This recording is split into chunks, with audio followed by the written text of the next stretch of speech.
जगत गुरु आचार्य सदगुरु गरीबदास जी महाराज को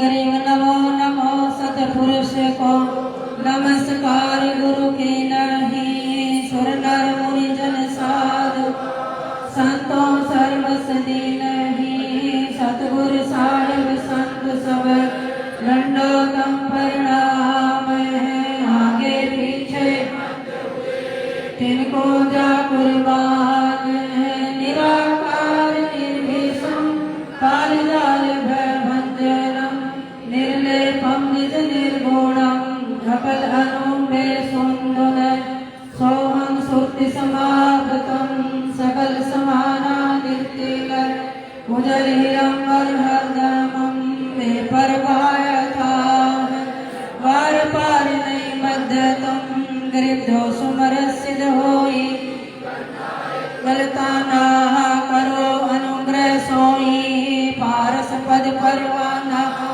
आदि गणेश मनाओ गणनायक देवन देवा चरण कमल लोलाम आदि अंत करूं सेवा परम शक्ति संगीतम ऋषि अवगत गुण है अतीतम सत्पुरुष निर्मोही जगदम्बा जगदीशम मंगल रूप मुरारी तन मन अर्पण शेषम भक्ति मुक्ति भंडारी सुर नर मुनि जन धाम ब्रह्मा विष्णु महेश सहस मुख गावे पूजे आदि गणेश इंद्र कुबेर शरीफा वरुण धर्म राय धाम सुमरथ जीवन जी का मरिए छाफल पावे 33 कोटि अधारा जावे सहस 88 उतरे भोजल पारा कट है जम की फांसी हरिओम 33 कोटि सहस 88 उतरे भोजल पारा कट है जम की फांसी हरिओम गरीब शरणा पुरुष कबीर का सब संतन की ओट श्री गरीबदास रक्षा करे कबून गरीब सतवादी सब संत हैं अपने अपने धाम आज की अरदास है सब संतन प्रणाम सतगुरु के दरबार में जाइए बारंबार भूली वस्तु लखाए दे भर में अंधेरा मेट के उपस्थित सभी संत महापुरुषों को प्रणाम करते हुए सदगुरु बंदी छोड़ महाराज के इस पावन दरबार में सदगुरु की प्यारी संगत धर्मानुरागी सज्जन मेरे भक्ति मक्ति में मातृ शक्ति आप सबको बहुत बहुत प्रणाम आपका बहुत बहुत अभिनंदन है। और सदगुरु बंदी छोड़ महाराज गीसा संत की इस पावन कुटिया में जो कि हमारी वेलफेयर समिति बनी हुई है वाणी का पाठ और सत्संग का आयोजन होता है। संत महापुरुषों के संगत के भक्तों के भंडारे चलते रहते हैं। ऐसी दिव्य यज्ञ में आप सहभागी बनकर पुण्य के भागी बनते हैं सदगुरु के कृपा पात्र बनते हैं।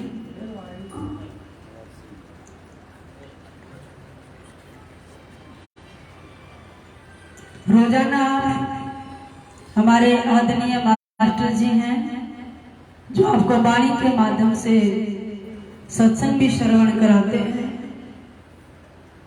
और देखिए सत्संग खूब सुनते सुनते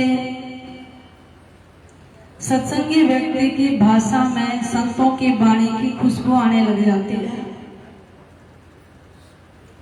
फिर ऐसे सत्संगी व्यक्ति का देश वेश भेष आवेश समावेश सन्निवेश सब अलंकृत हो जाता है। और ऐसा व्यक्ति जिसका भोजन भजन भाष्य भ्रमण और भाषा भी पवित्र हो जाती है। जिसका आज प्रत्यक्ष प्रमाण है। आप कितने शालीन तरीके से इस सदगुरु के दरबार में बैठ के सत्संग श्रवण कर रहे थे। जब भी मैं आती हूँ आपको देखकर मेरा भी हृदय आह्लादित हो जाता है कि यहाँ कितनी पावन आत्माएं हैं जो सदगुरु की वाणी श्रवण करने के लिए लालायित रहते हैं, हर्षित रहते हैं। देखिए, जीवन में दो चीजें हमें तभी प्राप्त होती हैं जब भगवान की विशेष कृपा होती है। कौन सी? गुरु प्रसाद साध की संगत। क्या? गुरु का प्रसाद और संतों की संगत। गुरु का प्रसाद क्या है? उनके चरणों में स्थान मिल जाए, जिनके पास बैठकर उनकी महफिल में मस्ती आए, उत्साह बढ़े, प्रेम जगे, योग जगे, परमात्मा को पाने की उत्कंठा जगे, ये गुरु का प्रसाद है। और गुरु के प्रसाद से ही हमें संतों की संगत मिलती है। जिस संगत में बैठकर हम परमात्मा से प्रेम बढ़ाते हैं, वो मालिक हमें कैसे मिले। दादू साहब छोटे से थे तब सदगुरु का प्रसाद ही तो मिला। दादू गैब माही गुरुदेव मिला, पाया हम प्रसाद, मस्तक मेरे कर धरिया, देखा अगम अगाध। छोटे से दादू साहब माँ के साथ मंदिर में जाते हैं और बूढ़े बाबा के रूप में सदगुरु कबीर साहब अवतरित होते हैं। अब झूठी पान की पीक दी, प्रसाद मिल गया। फिर मस्तक मेरे कर धरा, संत हाथ का स्पर्श करता है, एक ऊर्जा हमारे भीतर स्थानांतरित हो जाती है। फिर हमें अपनी दिव्य दृष्टि से देखता है। तो संत की कृपा हमें दृष्टि से, स्पर्श से, स्मरण से और शब्द से मिलती है। ये सदगुरु का प्रसाद है। और उसी प्रसाद से देखा अगम अगाध। जो अगम है, मन बुद्धि चित्त से परे है, अगाध है, जहां हम जा नहीं सकते, अवगत विनाशी कहते हैं, उसका दर्शन हो गया। और फिर सदगुरु जी फरमाते हैं, कौन सा ध्यान? कच्छवधान कुमोदनी कुंजी मृगानाद, पतंग परेगा प्रेम रस, सतगुरु के प्रसाद। कहते कच्छव ध्यान कुमोदनी। आपने देखा होगा जल में कछुआ होता है, वो जल के बाहर किनारे पे रेत में अंडे देकर उसको ढक देता है, खुद जल में उतर जाता है, लेकिन अपने स्मरण से बच्चों को सेता रहता है। इसको कहते हैं कच्छव ध्यान, कछुआ ध्यान। कच्छव ध्यान कुमोदनी। कुमोदनी कहते हैं कमल पुष्प को, लोटस फ्लावर। और चंद्रमा होता है आकाश में, और कुमोदनी कहाँ होती है? जल में, धरती पर। तो कितनी लंबी दूरी हो गई? कितने लाख किलोमीटर बनती है चंद्रमा और धरती की दूरी। लेकिन उस चंद्रमा को देखकर कुमोदनी खिलती है। जल में जब कमल होता है और चंद्रमा का जल में पड़ता है, उसको देख के कमल खिल उठता है उसकी किरणों से। कच्छव ध्यान कुमोदनी कुंजी मृगानाद। कुंजी कहते हैं कुंज, जो आकाश में कुरलाती है और सर्दियों में अंडे देकर पहाड़ों में इधर आ जाती है, फिर उसको कुरला के आकाश में कुर करती है, अपने शब्द से अपने बच्चों को से देती है। जब यहाँ से वापिस जाती है तो बच्चे बने पाते हैं। कुंजी मृगानाद। अब आता है मृग। मृग को पकड़ने वाले शिकारी क्या करते हैं? वैसे तो मृग सब जानवरों में ज्यादा दौड़ता है, और आपको पता हो, हैरानी भी होगी, मृग शेर से भी ज्यादा दौड़ता है। शेर मांसाहारी है, कुछ समय दौड़ेगा सांस चढ़ जाएंगे, प्राण जो फूलने लग जाता है। जो मृग होता है वो शाकाहारी होता है, इसलिए उसकी इम्यूनिटी पावर ज्यादा होती है। और फिर शेर उसके पीछे भी भागे तो देखो, मृग कभी इधर उछाली मारेगा, कभी इधर कुदाली मारेगा, वो मतलब उसको पकड़ना मुश्किल होता है। शेर भागेगा, एक तो भारी भरकम, उसको मुड़ना टूटना मुश्किल हो जाता है, तो पकड़ में नहीं आता। सर्प पकड़ने वाले एक नाद बजाते हैं, घास चरता चरता छोड़ देता है और उसमें लीन हो जाता है और उसको जाल में पकड़ लेते हैं। पतंग परेवा प्रेम रस, एक पतंगा होता, रात को आपने देखा लाइटें जलाते हैं, उसके रूप पे नेत्रों से देखकर आकर्षित होता है, लाइट पे आके पतंगे गिरते हैं, आपने देखा सारे के सारे जल के खत्म हो जाते हैं। वो अपने आप को निछावर कर देते हैं, वो इतना प्रेम करते हैं उनसे। प्रेम रस, पतंग परेवा प्रेम रस, सतगुरु के प्रसाद। फिर उसी वाणी पर आगे, यानी सतगुरु के प्रसाद से इन जानवरों की जब ये हालत है, प्रेम से अपने को समर्पण कर देते हैं। ऐसे ही जब कोई शिष्य को पूर्ण सद्गुरु मिल जाता है, उसका प्रसाद मिल जाता है, प्रथम पहचान तो उसको संतों की महफिल मिल जाएगी। फिर गुरु उस पर अपने स्मरण से, अपने रस से, अपनी दृष्टि से और अपने स्पर्श से, अपने सानिध्य से उस पर कृपा कर देता है। इसलिए तो कबीर साहब मिले दादू साहब पर कृपा हुई, कबीर साहब गरीबदास जी को मिले उन पर कृपा हुई, जीतादास जी को गीसासन जी मिले उन पर कृपा हुई, नित्यानंद जी को स्वामी गुमानी दास जी मिले तो देखो कैसे समाधि में चले गए। तो आप धन्यभागी आत्माएं हैं कि आप गुरुमुख हैं और गुरु से मंत्र धारण करके भक्ति करनी चाहिए। अशुभ कर्मों से डर के हमें संसार में विचरण करते हुए जीवन जीने की कला सीखनी चाहिए। इसलिए सतगुरु संत मिले बिना परमात्मा का मिलना दुर्लभ है।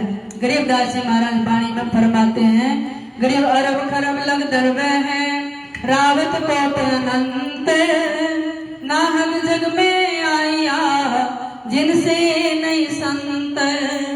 कहते हैं किसी के पास अरबों खरबों दरबे हो, देखिए एक होती है वस्तु, एक होते हैं पदार्थ और एक होते हैं द्रव्य।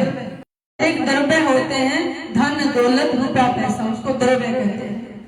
अगर किसी ने आपने शास्त्र पढ़े हो तो न्याय पढ़ा है या संख्या पढ़ा है, ऐसे ऐसे जो सिद्धांत आते हैं वो हमारे 6 शास्त्र के अंदर आते हैं। तो सदगुरु जी फरमाते हैं अरब खरब लग द्रव्य है, रावत कोट अनंत, किसी के पास अरबों खरबों रुपया हो, पैसा हो, हाथी घोड़े हो, लेकिन नाहक जग में आया जिनसे नहीं संत। वो बेकार में ही संसार में आया जिसने जीवन में संत की संगत नहीं की, गुरु के चरणों में बैठकर कभी सत्संग ही नहीं सुना, ध्यान की बात ही नहीं की, उसका जीवन व्यर्थ है।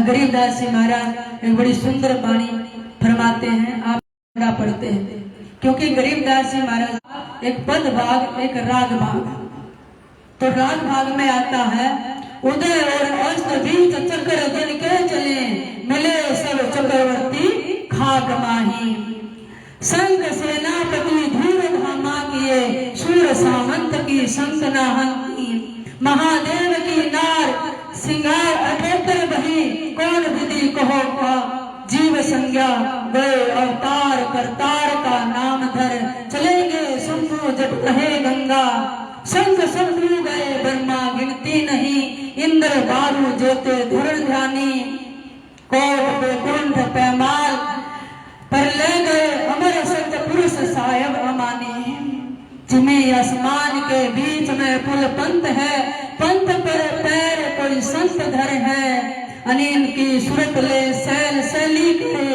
यम से जंग नर सोई कर है, भक्ति के खम्भ आरंभ पूर्ण किए, दास का नाम अविनाशी, पंढरपुर नाम देव भक्ति का खम्भ है, फेर देवल दिया गौ चबाई। इतनी सुंदर दमदार वाणी है कि इस उदय और अस्त सृष्टि की प्रारंभ और अंत में कितने बड़े बड़े चक्रवर्ती सम्राट चले गए, खाक में मिल गए। कैसे कैसे? मर्द गर्द में मिल गए, रावण से रणधीर, संतन सचेत चानोर से हिरणाकुश बलबीर। जो अपने को मर्द समझते थे, हिरणाकुश जैसे, कंस जैसे, रावण जैसा, जिसकी त्रिलोकियों में बस में कर लिया, अरे शनि को पकड़ के अपने खाट के पाए से बांध लिया।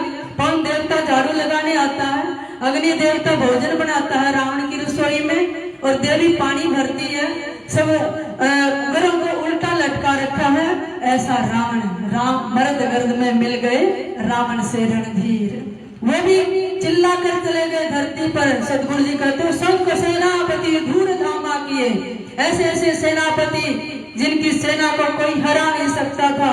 जमल जैसे, पत्ता जैसे उनके जो उदय सिंह के बेटे थे, और ऐसे ऐसे महाराणा प्रताप जैसे सेनापति चले गए। सूर सामंत की संक नाई, बड़े बड़े सामंत चले गए, सूरवीर। महादेव की नार 78 यानी 108 अंग। महादेव की नारी कौन है या संज्ञा में बोल रहे सदगुरु? पार्वती। 108 शीश ऐसी पत्नी भी चली गई, फिर कौन बच सकता है? कितने अवतार आए करतार का नाम धर के। शंभु जैसे जिनकी जटा में गंगा बहती थी, ब्रह्मा की गिनती नहीं। इंद्र जी जितने बालू रहे थे इतनी गिनती, जैसे इंद्र पद पर होकर चले गए। हो जाए तो इंद्र को भी सिंहासन से उतरना पड़ता है, क्योंकि त्रिलोकी में, ब्रह्मपुरी में, विष्णुपुरी में, स्वर्ग में कहीं चले जाओ मुक्ति नहीं है। मुक्ति तो क्या कहते हैं? जमीन और आसमान के बीच में, यानी धरती और आसमान के बीच में कितना बड़ा रास्ता है। इस पंथ पर पैर कोई संत दे है। पाताल से सतलोक की कितनी दूरी है? 16 शंख कोश। अब कहीं आपने दूर जाना हो तो आपको बाई ट्रेन या बाई बस या एरोप्लेन के द्वारा जा सकते हैं। ये तो लोहे के जहाज बने हैं, लेकिन प्यारी आत्माओं अगर भीतर जाना है तो किस व्हीकल के द्वारा आप जाएंगे? किस वाहन के द्वारा जाएंगे? एक पंथ दिया सतगुरु ने, या तो अनल। सतगुरु कहते हैं अनल की सूरत ले सैल सैली करे। संतों ने 3 मार्ग बताए, एक विहंग मार्ग, एक पपील मार्ग, एक मकर तार का मार्ग। पपील का मार्ग चिट्ठी होती है ना, अगर पेड़ पर फल है तो कैसे जाएगी? तने से साथ, और बेचारी गिर भी। और जो मकर तार का है, ये नाभि से जो नासा का मार्ग है भैया, वो जो मकड़ी का तार होता है, उस सुरती में सुमरण बताते हैं सदगुरु। एक विहंग मार्ग है, जैसे पक्षी नीचे से उड़ा डायरेक्ट फल पे चला जाता है, इसको विहंग मार्ग, अनिल मार्ग कहते हैं। कहते हैं ये मार्ग जो है कोई बिरला संत जिसने प्रैक्टिकल साधना की हो वही आपको बता सकता हो, वही सैल करा सकता है। अगर अनिल की सूरत ले सैल सैली करे, किसी ने इस सुरती से सुमरण करके गगन की सैल करेगा, यम से जंग नर सोई कर है। कहते हैं वो यम से रार कर सकता है, नहीं तो इस काल का तीनों लोकों में पिंजरा है, उसके जाल से निकल नहीं सकते हैं। और प्यारी आत्माओं, जब मुक्ति की तरफ हम चलते हैं तो यम से ही जंग लड़नी पड़ती है, और इस जंग में आपके साथ गुरु होने चाहिए, बाकी कोई हिम्मती नहीं होता है। इसलिए तो कहते हैं कर लो गुरु वकील मुकदमा भारी है। जब कोई गलती हो जाए, अपराध साबित हो, कोर्ट में केस चलता है तो आपको वकील करना पड़ता, गवाह तैयार करने पड़ते हैं। तो क्या आपने कोई वकील बनाया? क्या आपने कोई गवाह बनाया? उस दरगाह में खड़े होकर हमारी दुहाई दे दे। सदगुरु कहते हैं दुहाई सतनाम की, एक तो नाम आपके साथ हो और एक गुरु आपके साथ हो, यम से भी जंग लड़वा के ले जा सकते हैं परम धाम के अंदर। फिर यह प्रमाण देते हैं बड़ा सुंदर, भक्ति के खंड आरंभ पूर्ण किए, दास का नाम अविनाशी। उस अविनाशी परमात्मा ने ही भक्तों के साकार रूप में अवतार धारण करके यहाँ भक्ति प्रारंभ की है। किसने की? पंढरपुर नामदेव भक्ति का खंभ है, फिर देवल दिया गौ जवाई। महाराष्ट्र में एक पंढरपुर स्थान है बड़ा सुंदर, वहां पर नामदेव जी हुए हैं, और भक्तों में सबसे ऊपर नाम नामदेव का आता है, क्योंकि सतगुरु जी वाणी में लिखते हैं गरीब सिद्धों में गोरख बाड़े दत्त दिगंबर धीर, भक्तों में नामा बड़े तीनों कला कबीर। बड़े बड़े सिद्धों में, योगियों में नाम आता है गोरखनाथ जी का। समस्त सिद्धियां थी। मिट्टी के छोटे छोटे खिलौने बना रहे हैं और मृत्युंजय मंत्र पढ़ दिया वो जीवित हो जाते हैं, ऐसे सिद्ध की कला थी उनमें।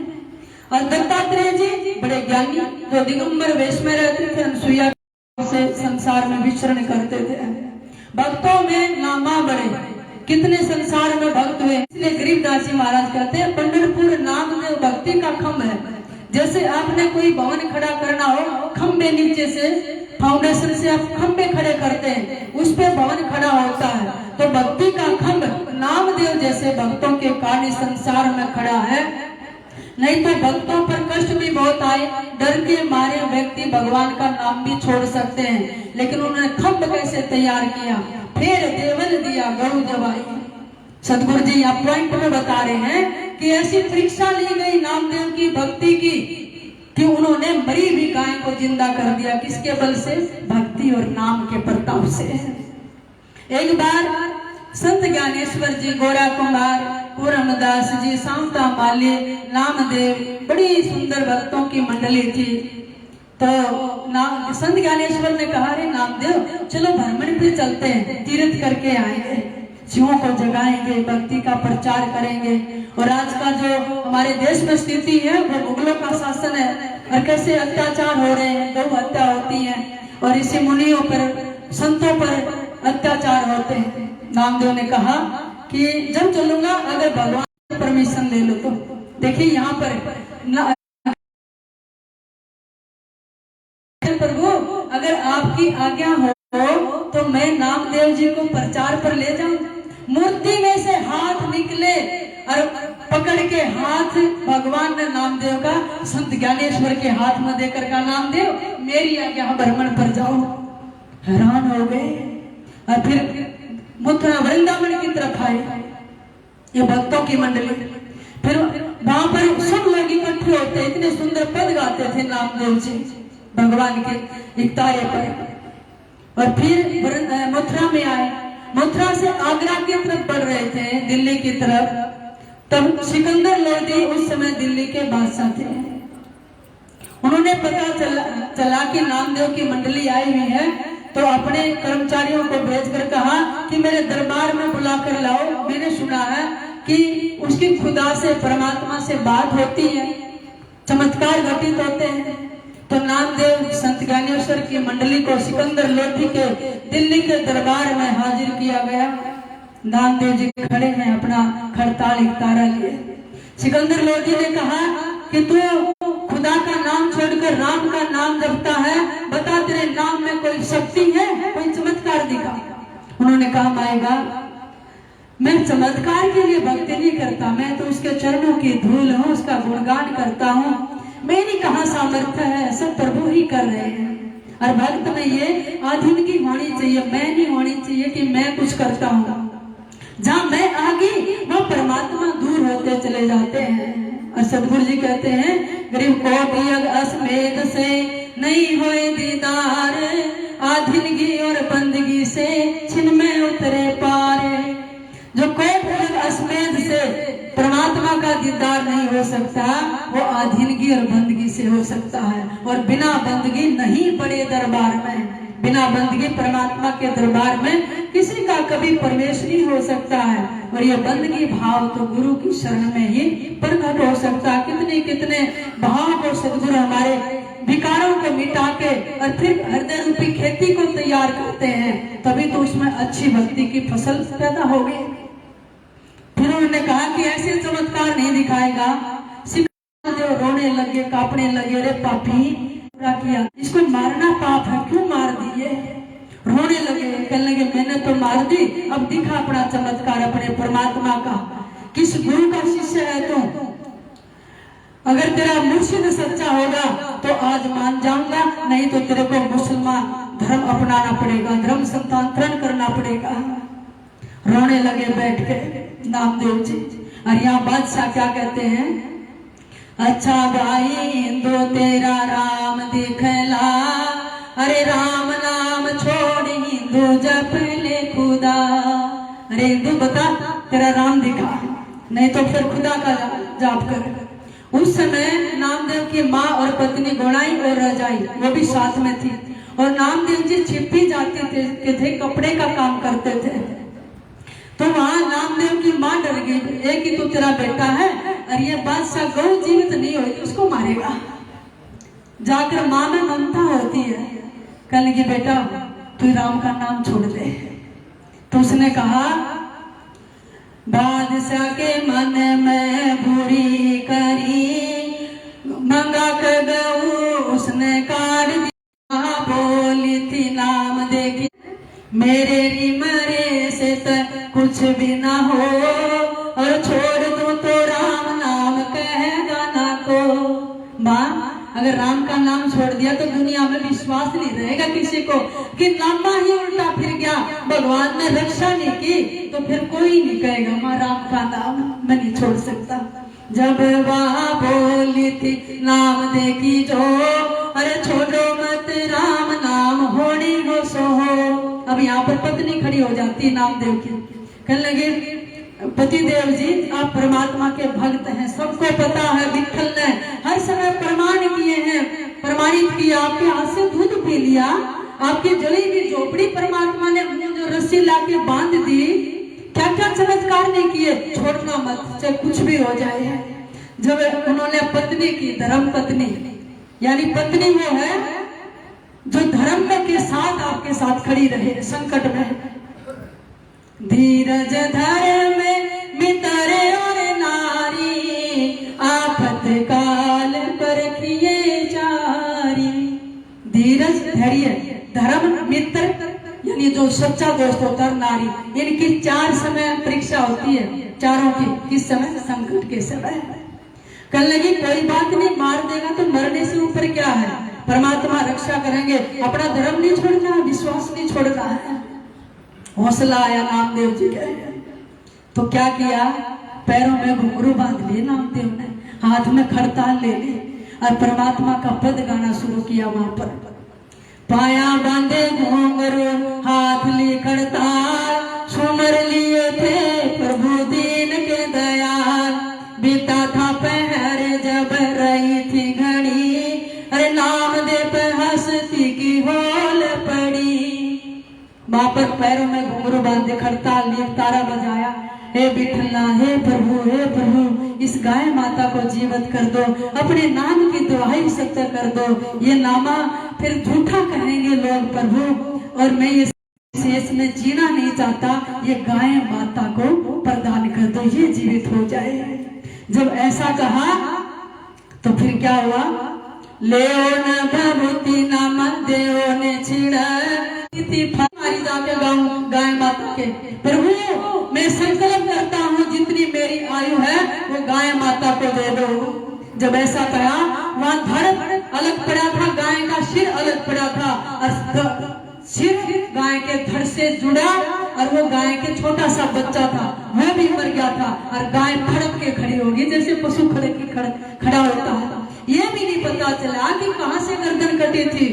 अब फड़क गया सिंहासन पर थे सिकंदर लोधी, अब यूं चढ़ा हो गया, इतना बड़ा चमत्कार, गर्दन कहीं पड़ी थी और उस धड़ कहाँ था, और कोई दवाई नहीं, कोई बुट्टी नहीं लगाई, कोई ऑपरेशन नहीं किया, कोई सिलाई नहीं की, और इसका धड़ जुड़ गया। जो इतना बड़ा चमत्कार देखा, तो उठो भाई बच्चों चुंगो अपनी माँ। बार में सिकंदर लोधी के गऊ की थनों में दूध आ गया, नहीं तो मरी हुई गऊ में दूध नहीं होता, सारे शरीर का पानी हो जाता, खून का भी। दूध भी देख भरगी, बच्चा चूंग रहा है, और कहने लगे इस दूध को मंदिरों में भी भेजो और मस्जिदों में भी। ये गौ माता कभी भेद नहीं करती है, वो हिंदुओं को भी दूध देती है, मुसलमानों को भी देती है। अरे इसलिए ललकारा सिकंदर लोधी को, पापी दुष्ट, तूने इतना बड़ा पाप कर दिया, तेरी खैर नहीं। वो डर गया, उसके मंत्रियों ने भी कहा इतना नाश कर दिया और कुछ न कुछ अनहोनी होगी, ये तो सच में भगत है जो परमात्मा ने इतना बड़ा चमत्कार कर दिया। ये बात महलों में सिकंदर लोधी की पटरानियों के पास और उसकी मां तक पहुंच गई, क्योंकि हिंदू भगत फकीर आए हैं और इसने गाय मार दी थी, उसने अपनी ताकत से जीवित कर दिया। अरे कुछ न कुछ अनहोनी होगी, नंगे पैरों दौड़कर आई सिकंदर लोधी की मां पटरानियों को साथ लेकर, कहने लगी जब वह बोली सी बादशाह की माँ, हिंदू नहीं रहे तो पूरी बला, गल गली पागड़ी नंगे पैरों जा, इब कर हिंदू गुना माफ कर जा। नामदेव बादशाह का झगड़ा पड़ा, साहेब कबीर नहीं यो कथे के कया और बादशाह के महलों में आग लग जा। परमात्मा ने पता फिर क्या किया, उसकी माँ ने गल में पगड़ी डाली, कहने की भाई बेशक फांसी दे जा, जो गुनाह किए हैं पर उसने माफ कर दे और मैं आपके चरण पकड़ती हूँ, संत मंडली के चरणों में पड़ गई, माफ कर दे, पाप तो ऐसा कर दिया कि क्षमा का के लायक नहीं है।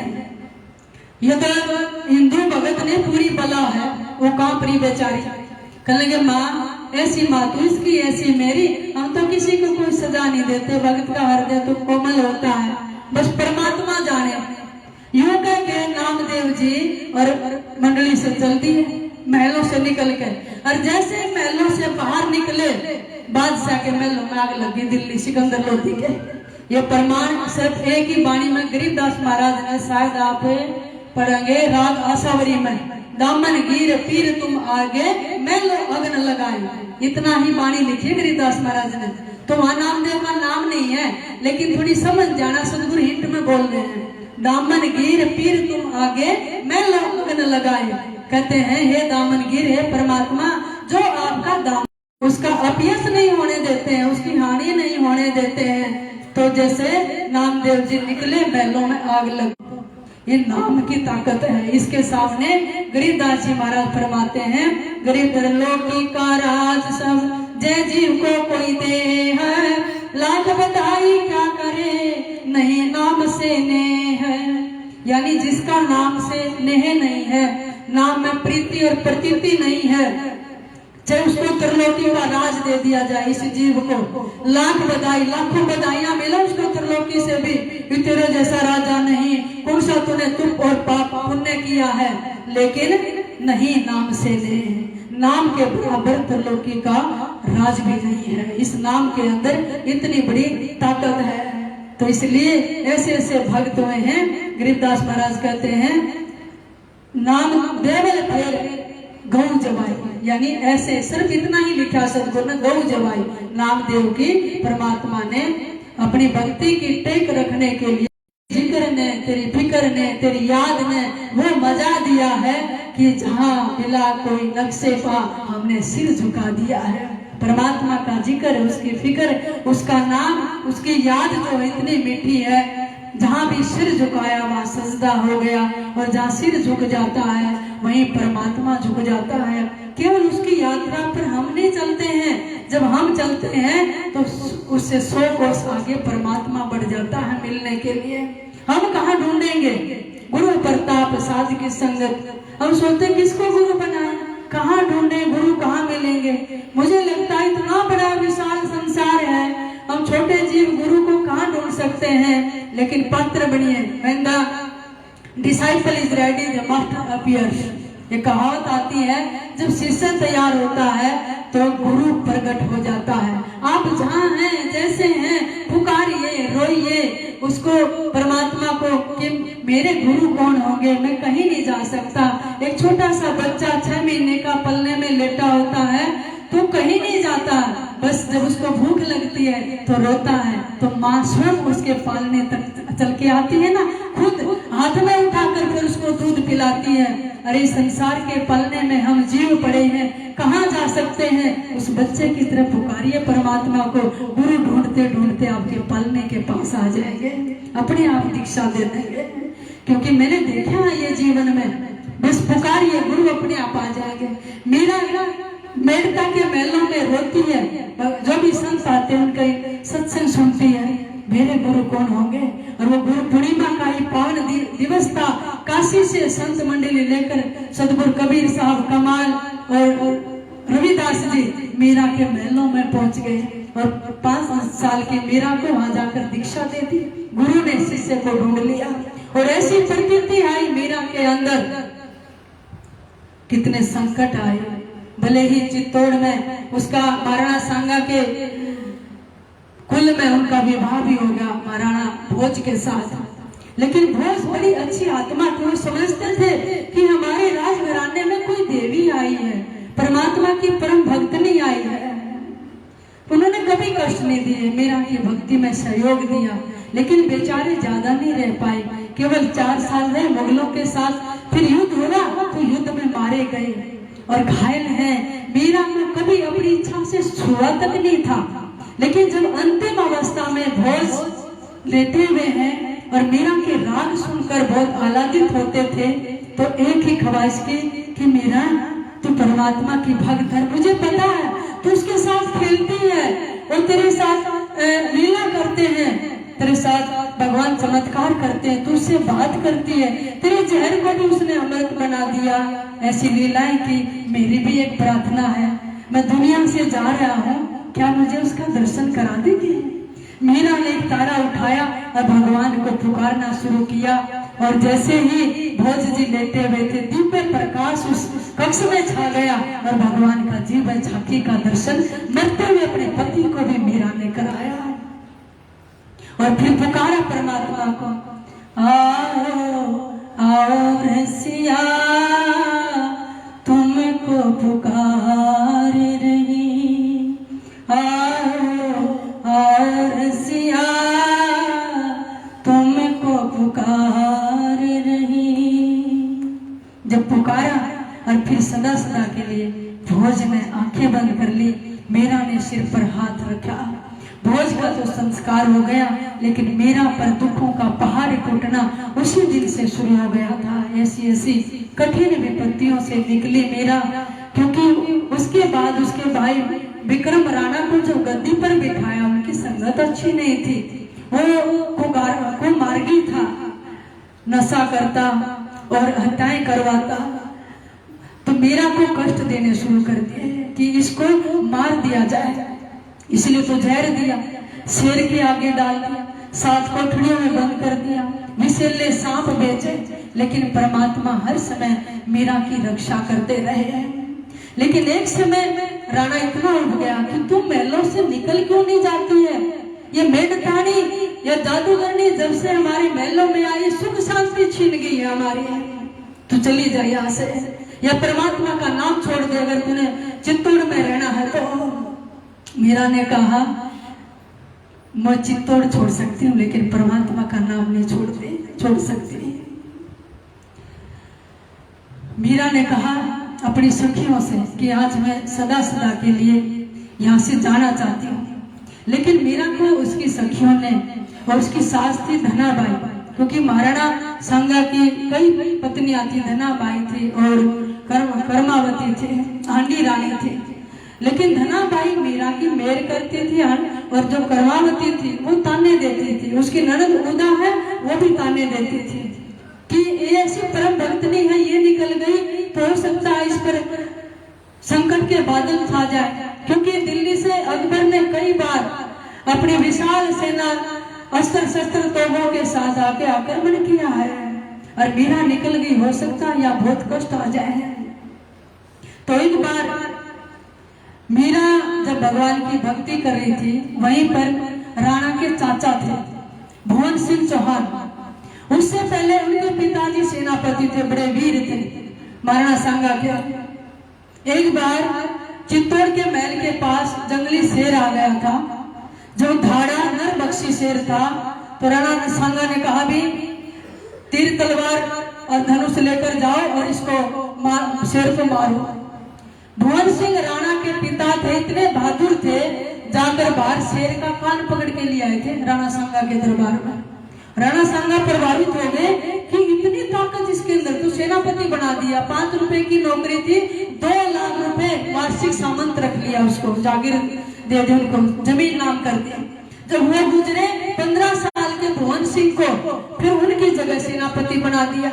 लेकिन भुवन सिंह बैठकर मीरा के पास उनके पद सुनता था, रोता रहता, भगवान का नाम जपता, और देखा कि ये कितनी परम भक्तनी है, इसको कितने कष्ट दिए जा रहे हैं, उसके अंदर दया भाव आने लग गया।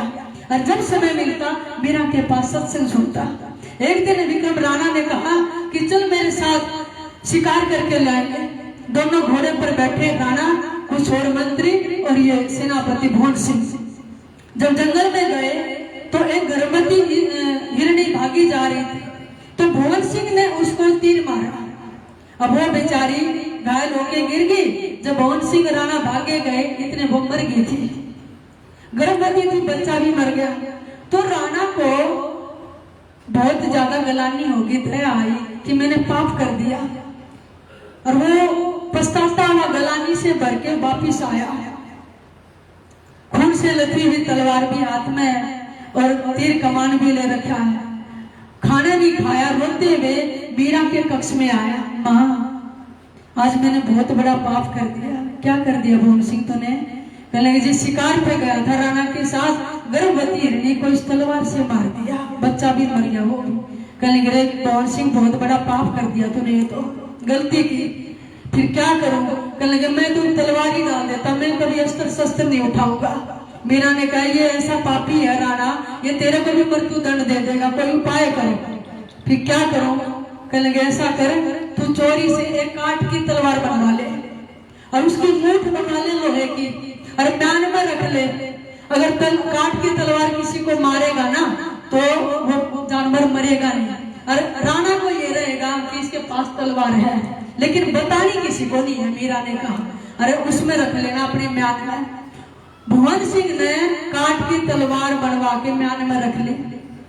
शिकार में भी जाता, लेकिन जानबूझ के किसी जानवर को मारता नहीं था, या कहीं मारना पड़े दूर जाता है, ऐसे वार कर देता, लेकिन मारता नहीं था। मैं ये पाप नहीं करूंगा, एक तरफ तो भगवान की भक्ति करता हूँ, दूसरी तरफ पाप। तो एक दिन वो काठ की तलवार को साफ कर रहा था। उसके कुछ सहभागी सेवादारों ने देख लिया, साथियों ने, कि अरे इतना बड़ा धोखा, सेनापति होकर राजा के साथ ये तो मरवा देगा, कहीं युद्ध में गया तो इसके तो काठ की तलवार है, लोहे की नहीं है। उन्होंने जाकर चुगली कर दी, कान भर दिए राणा विक्रम के, कि आपके जो सेनापति है ना, इसकी काठ की तलवार है, और कहीं आपके साथ गया तो धोखा हो सकता है, ये किसको मारेगा, ये तो मरवा देगा आपको।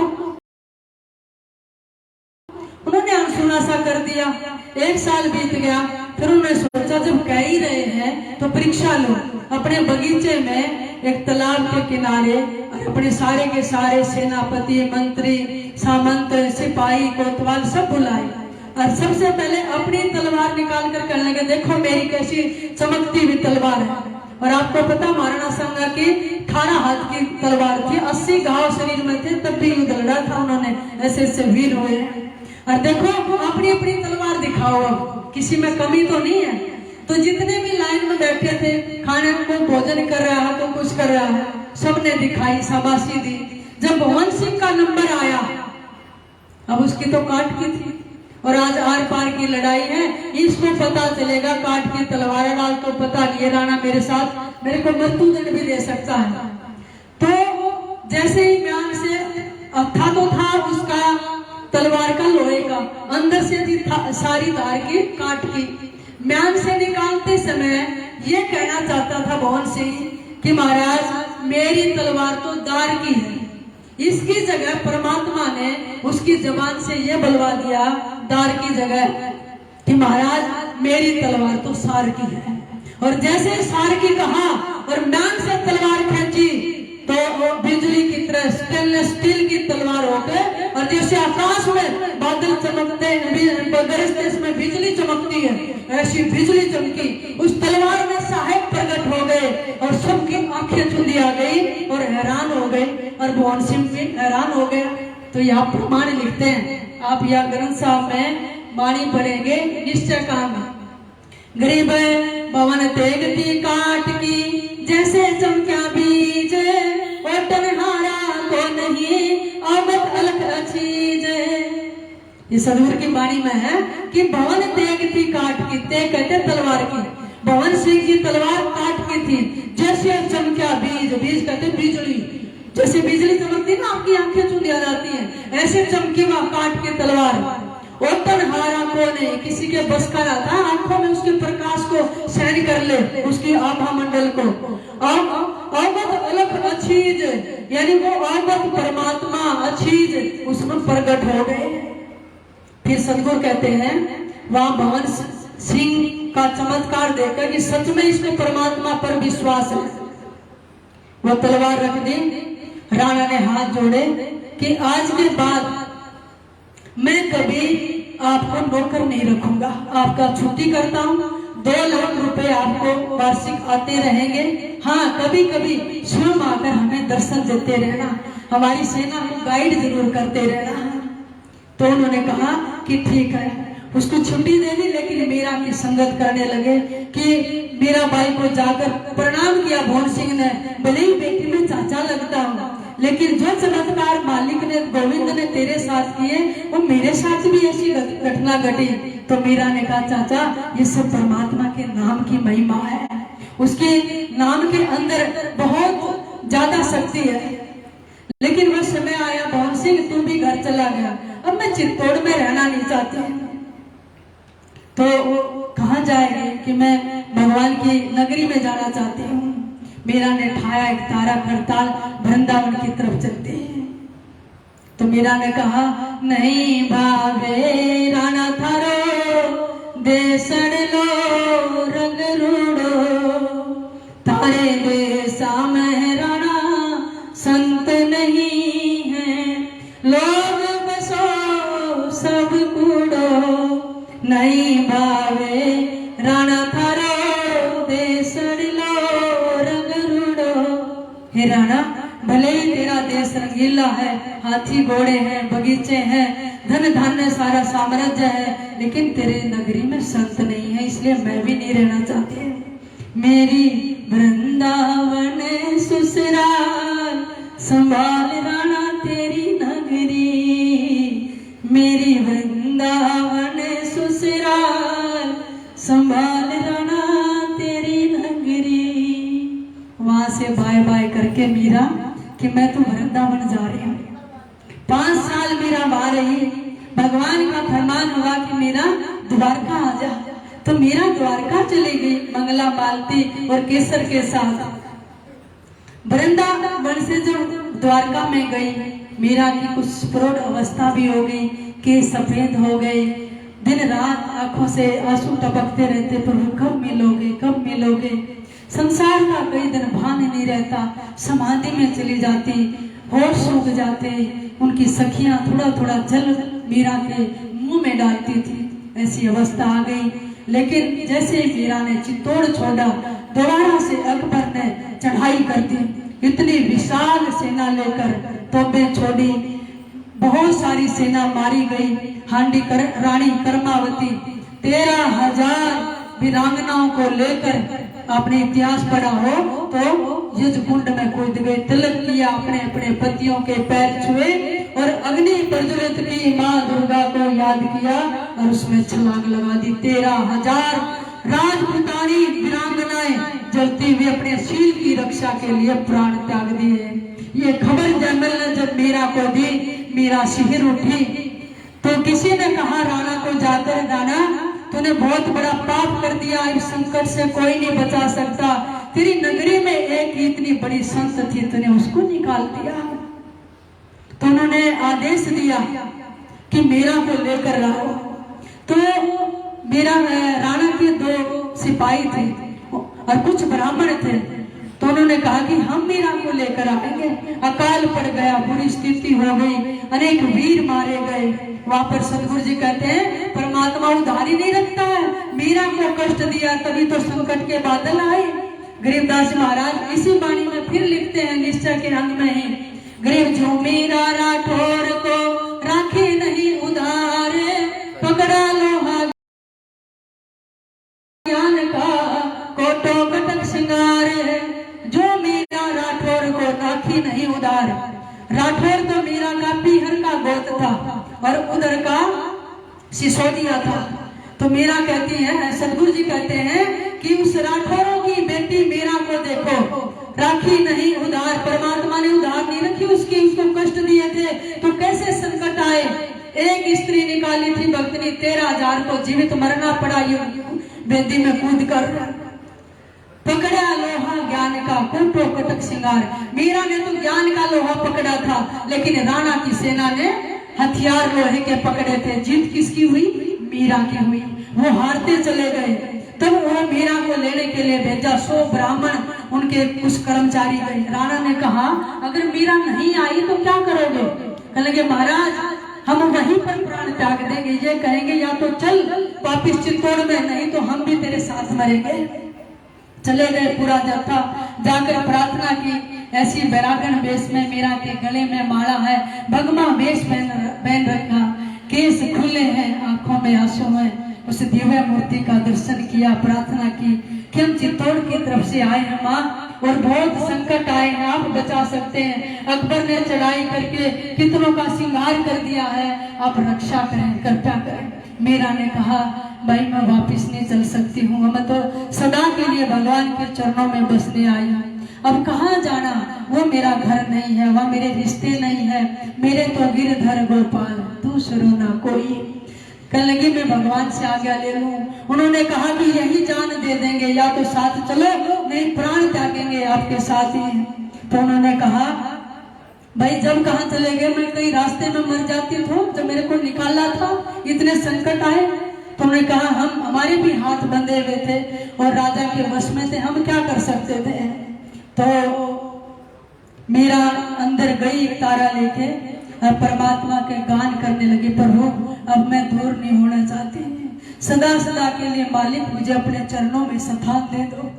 इस दुनिया में मेरे लिए कोई स्थान नहीं है प्रभु, मैं उब चुकी हूँ, मैं हार चुकी हूँ, थक चुकी हूँ। मालिक मीरा ने अपने एक आत्मा को परमात्मा के साथ विलीन कर दिया। ध्येय अध्यास से ऊपर उठकर गाती गाती प्रेम दीवानी मीरा परमात्मा की मूर्ति में सदा के लिए समा गई। और उस मूर्ति पर केवल मीरा की भगमा साड़ी थी। और जब मूर्ति में समाई, जब ब्राह्मणों ने पुजारियों ने देखा, भाग कर जब तो सदगुरु जी गरीबदास जी महाराज वाणी में कहते हैं, गिरे मेरा हाथ सितार पत्थर की थी प्रतिमा में गई। मुझे लगता संसार की सबसे बड़ी घटना है, शरीर नहीं मिला, रविदास जी का शरीर नहीं मिला, लेकिन एक मीरा ऐसी थी, अरे जीवित शरीर को पत्थर के अंदर समा देना मुझे लगता ब्रह्मांड की सबसे बड़ी घटना है।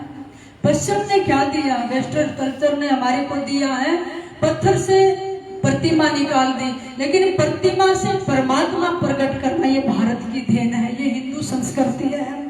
उस पत्थर में परमात्मा के हाथ निकले और गोविंद ने सदा सदा के लिए मीरा को अपने में ले लिया। कहीं हाथ पैर नहीं मिले, मीरा की डेड बॉडी नहीं मिली थी, सिर्फ साड़ी थी, वो छोड़ गई। वो सारे ब्राह्मण मंत्री मीरा की साड़ी लेकर वापिस आए और राणा को कहा मीरा को लेकर नहीं आए। महाराज क्या बताएं, मीरा तो थे जान देते। महाराज बहुत बड़ा चमत्कार हो गया। क्या हो गया? कहने लगे मीरा तो पत्थर में समा गई और ये साड़ी ये उसका पल्लू लेकर आए हैं। उस समय भयंकर अकाल पड़ा था, पशु पक्षी मनुष्य भूखे मर रहे थे। तो वहां के कुछ विद्वानों ने, ब्राह्मणों ने कहा इस मीरा की साड़ी को जल में भिगो के और पूरे चित्तौड़ में छिड़को, क्योंकि ये उसके अंग से छुआ हुआ वस्त्र है, शायद परमात्मा का इसमें स्पर्श है।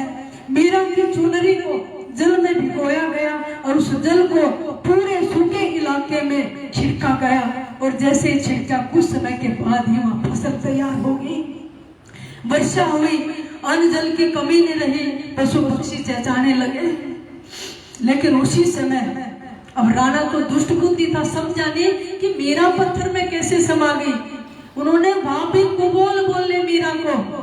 उन्होंने कहा वहां भवन सिंह भी उसी समय, राणा और भवन सिंह फिर घोड़े पर बैठकर जाने वाले थे कहीं पर।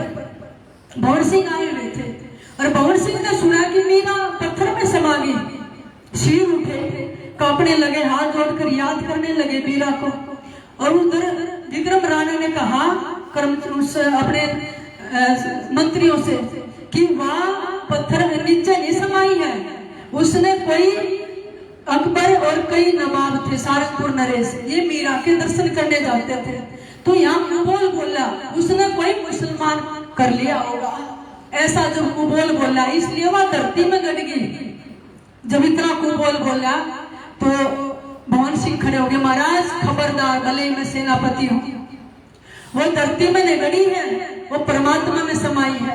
भवन सिंह कहने लगे अगर इतनी बड़ी भगतनी थी ना तो आकाश में तो नहीं उड़ गई, धरती में गड़ गई। वो भगतनी होती तो आकाश में उड़ जाती। भवन सिंह ने क्या कहा, महाराज आकाश में तो मैं भी उड़ जाऊंगा। कहने लगे अच्छा भवन सिंह, कहने लगे उड़ के दिखा। भवन सिंह ने परमात्मा का नाम लिया और जो घोड़ा लेकर राणा के साथ जंगल में जाना था और घोड़े पर छलांग लगा के चढ़ गए। और जैसे प्रभु को याद किया तो सदगुरु जी वाणी में लिखते हैं घोड़ा और भवन सिंह जमीन से आसमान में उठने लगे। और जैसे ही आसमान में उठने लगे भवन सिंह का गुलाम चरवा, जब से मैं छोटा सा था, अगर भगवान के पास जा रहे हो ना तो मेरे को छोड़ के ना जाओ जी। गुलाम घोड़े की काम का लटक गया गुलाम। तो यहाँ सतगुरु जी कहते हैं गरीब भवन गमन गगनों किया सुघोड़े सुना गुलाम स्वामी श्री साहेब मिले बर्छी लो लगा में। ये उस घटना का वर्णन है।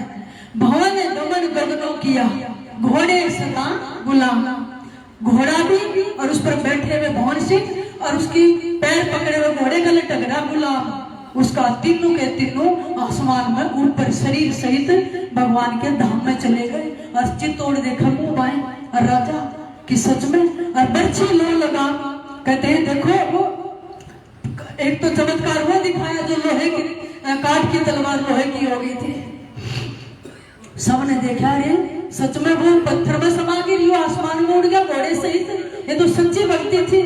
तो सतगुरु जी लिखते हैं गरीब उड़ गया भवन आकाश को हो गया पग मैंने सो मिला चरवादार आदे। लिखते हैं यहीं पर सतगुरु कि भवन उड़ गया भवन आकाश को, यानी आकाश में चला गया। कितनी बड़ी घटना है। पक्षी तो पंखों से जाता है और उसमें जहाज में फुल्लू भरा जाता है, लेकिन ये कौन सी ताकत थी? ये नाम की ताकत थी, जिसके ताकत से ये परमात्मा की रजा थी, ये मीराबाई का प्रेम था। ये प्रमाणित करना था कि भवन सिंह मेरे को कह रहा है मीरा धरती में गड़ गई। अरे धरती में नहीं बेटा, तू भी ऊपर आ जा। तो सतगुरु कहते उड़ गया भवन आकाश को हो गया पद में नेस, उस परम पद में मिल गया। और घोड़े जोड़े सो मिला, देखो जोड़े से घोड़े पर बैठकर। और चरवादार आदेश, जो गुलाम था ना, चरवादार था, वो घास डालता था उसके घोड़े को, उसका चाकरी करता था। तीनों के तीनों चले गए। प्यारी आत्माओं, संतों के साथ भक्तों के साथ रहने से ऊंचे बैठाए जाओगे और बिना बुलाए ही सम्मान दिया जाएगा। वो गुलाम देखो कहाँ तो घोड़ों को घास डालता था और कहाँ आकाश में। उसने भक्ति नहीं की थी, बस लटक गया एक भगत की टांग पे। ऐसे ही संत मिल जाए ना, उनके चरण का लटके रहो और ऐसे लटके रहो जो सुई में डोरा रे। सुई में धागा डाल देते हैं ना, उसको नीचे माताएं बांध के गांठ में मार देती है। जहाँ सुई जाएगी वहां गेला गेल लटकता रहता है। ऐसे ही अपने को सतगुरु के चरणों में यूं बिठा दो, यूं जोड़ दो, जहाँ संत रहे उनके चरणों में रहे। लटक गए ना तो संत तो पार होंगे, हमें हमारे पार होने में भी कोई कसर नहीं छोड़ेंगे। तो ऐसा प्रमाण मीरा के जीवन में मिलता है। ये भक्ति की प्रतीति है। रीति प्रीति प्रतीति से राम नाम जप राम, यानी रीति से प्रीति से और प्रतीति से अगर भगवान का नाम जपते हैं तो सतगुरु जी कहते हैं वाणी के अंदर लिखते हैं गिरिदास जी महाराज, भिलनी जात अगम नारी थी जाके फल तुम खाए हो रघुवीर नीर सुध की नाचा नदी के कलंक बहाए। सतगुरु जी राग बाग में लिखते हैं कि देखो कितनी बड़ी महिमा है। भिलनी जात अधम नारी थी, बेचारी छोटी जाति की थी, शूद्र कुल में उसने जन्म लिया था। जाके फल तुम खाए, भगवान ने झूठे फल खाए। और रघुवीर नीर सुध की ना नदी के कलंक बहाए। यहाँ सतगुरु जी एक प्रमाण सुनाते हैं भिलने का। अभी समय है ना, थक तो नहीं गए यार। मैं और प्रयागराज में कुंभ का मेला था, माघ मेला। अनेक लाखों संत वहां इकट्ठे होते हैं। राजा भी अपने परिवार सहित कुंभ के मेले में आए थे। और जहाँ सत्संग हो वहां चले जाना चाहिए, बिना बुलाए जाना चाहिए। संसार के हर कार्यक्रम में आपको निमंत्रण दिए जाते, इनविटेशन दिया जाते, तभी आप जाते, बिना बुलाए नहीं जाते। लेकिन जहाँ पता चल जाए संत आए हैं, गुरु आए हैं, महापुरुष आए हैं, वहां बिना बुलाए दौड़े चले जाने चाहिए। तो उन्होंने देखा जोरोखे से संत हैं, भगवान की चर्चा कर रहे, मैं भी जाऊं। राजा से कहा तो राजा ने कहा नहीं, हमारी एक मर्यादा है, तू पटरानी है, महिषी है और साधारण आदमियों में जाकर तो सत्संग नहीं सुन सकती। रानी को बड़ी गलानी हुई कि देखो तीर्थ में आए हैं, मैं ना अकेली जाकर स्नान कर सकती, ना संतों का सत्संग सुन सकती, फिर इस रानी बनने से क्या फायदा।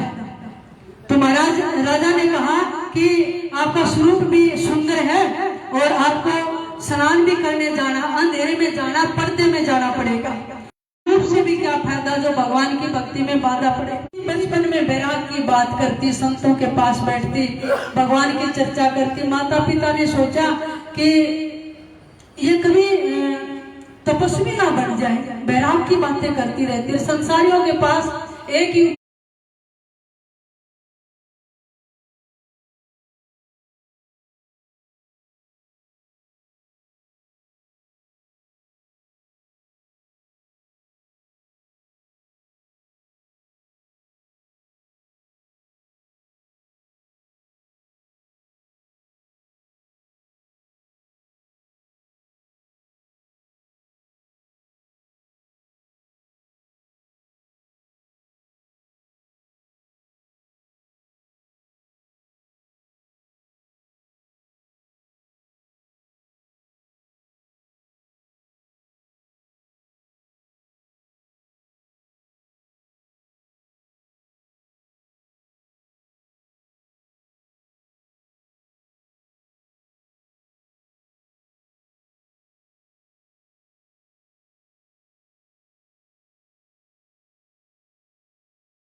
सेवा कौन कर देता।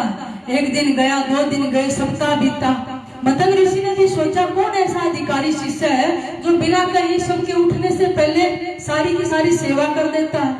आज छिप कर देखो, मतंग ऋषि ने अपने 2 ब्रह्मचारियों को बिठा दिया कि छिप कर देखना कौन ऐसा गुरु कृपा का पात्र बनना चाहता जो सारी सेवा छिप कर करता है और नाम नहीं आने देता। सेवा वही होती है कर दिया जाए और नाम ना आए। तो देखा एक कौन है तू जो बिना बताए हमारे गुरुदेव महाराज की सेवा करके चली जाती। रोने लगी, गुरु मतंग के सामने ले गए पकड़कर, बेटी तो कौन है। कहने लगी महाराज मैं भील जाति की शर्मणा मेरा नाम है, मैं भीलनी हूँ। अच्छा बेटी क्यों करती है गुरुदेव।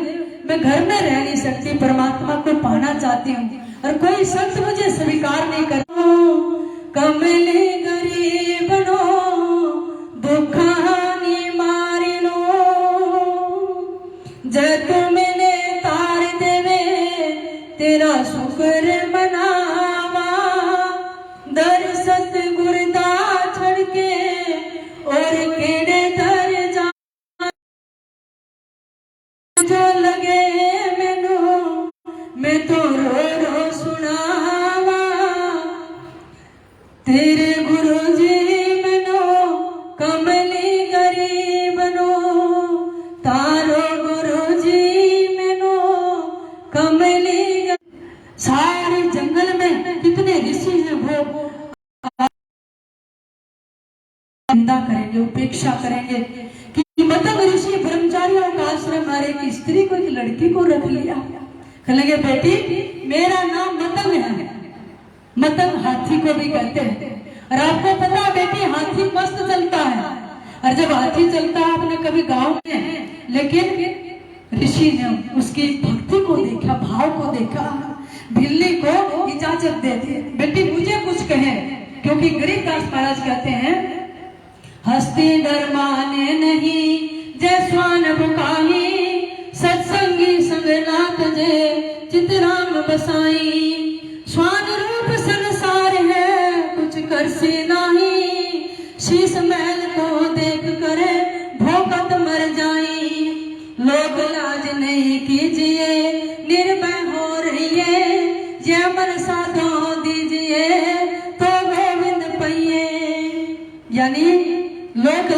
कीजिए, निर्भय हो रही है। अगर भगवान को पाना है ना, फिर लोग लाज एक तरफ रखनी पड़ेगी और निर्भय हो रही है। भगवान का नाम ही एकमात्र ऐसा जो जीव को निर्भय कर सकता है, निश्चिंत कर सकता है और निश्चल कर सकता है।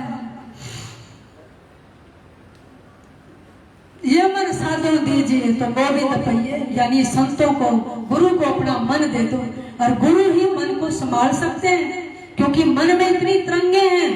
और मन में ही कर पीसिए ऊपर लावे आग, कहते हैं बारीक करके पीस दो इस मन को, ऊपर आग लगा दो, कहते हैं तो भी डाटा नहीं डटेगा, निस्दिन उठ उठ भाग, कहते हैं फिर भी भागेगा, ये मुर्दा नहीं बनता है। ऐसा ही मन खाकी मन हो गया है और सदगुरु इसको नूरी बना सकते हैं। तो उन्होंने कहा बेटी तू भजन कर, मैं तो मतंग हूँ, हाथी जैसा हूँ, मैं किसी की परवाह नहीं करता हूँ। सच्चा बैराग देखा, भक्ति करती है मेरा बिलनी और सारी सेवा करती है अपने गुरुदेव के चरणों में रहकर। लेकिन एक समय ऐसा आया, मतंग ऋषि ने आश्रम के सब ब्रह्मचारियों को इकट्ठा किया सुबह सुबह और भिलनी को भी बुलाया जो सेवा कर रही थी, और सबको कहा भी भोजन कर लिया तुमने? हाँ गुरुदेव, मैं एक बात कहना चाहता हूँ, मेरा समय हो गया है, मैं संसार से जाना चाहता हूँ। जैसे ही सुना सारे ब्रह्मचारियों में शोक की लहर छिड़ गई, रोने लगे, कहने लगे गुरुदेव आप चले गए, हमारा क्या होगा? कहने लगे बेटा जो साधना बताई उस साधना को करते रहना, लेकिन सब ब्रह्मचारियों ने एक ध्यान रखना, मैं ऋषियों को एक फरमान देकर जाता हूँ, मेरी बिलनी को कोई दुख मत देना। पीछे बैठी हुई बिलनी आकर गुरु मतंग के चरण पकड़ लिए। गुरुदेव कहाँ जा रहे हैं आप? बेटी मैं वहां जा रहा हूँ जहाँ जाने के बाद फिर लौटना नहीं होता। कितने दिन में आओगे गुरुदेव? कहने लगे न तद भासते सूर्यो न शशांको न पावका यद गतवान निवर्तन्ते तद धाम परमम। बेटी वहां जाके फिर कोई लौटता नहीं। अच्छा गुरुदेव फिर हम सोनों की तरह रहेंगे, देखकर खुश नहीं होते हैं, और आप चले गए तो गुरुदेव मेरा कोई ठिकाना नहीं है, मुझे अपने साथ ले चलो। गुरु मंत्र ने कहा बेटी साथ नहीं ले जा सकता, मेरी उम्र हो गई है, तूने अभी भगवान की भक्ति करनी है। मेरा दर्शन अपने गुरु का पल्ला पकड़ लिया बिलनी ने। गुरुदेव मत जाओ मत जाओ। लेकिन गुरु ने सिर पर हाथ रख के बिलनी को वचन दिए, बेटी जितनी मैंने आज तक तपस्या पूजा भक्ति की है, जो फल मुझे नहीं मिला, जो मैं नहीं देख पाया, वचन देता हूँ एक दिन भगवान राम का तुझे दर्शन होगा। बिलनी ने कहा गुरुदेव मैं राम का दर्शन कहाँ करने जाऊंगी, मुझे तो अपने धाम में चले गए। ऐसा शोक छाया कुटिया में, किसी ने भोजन नहीं किया, पेड़ों के नीचे बैठकर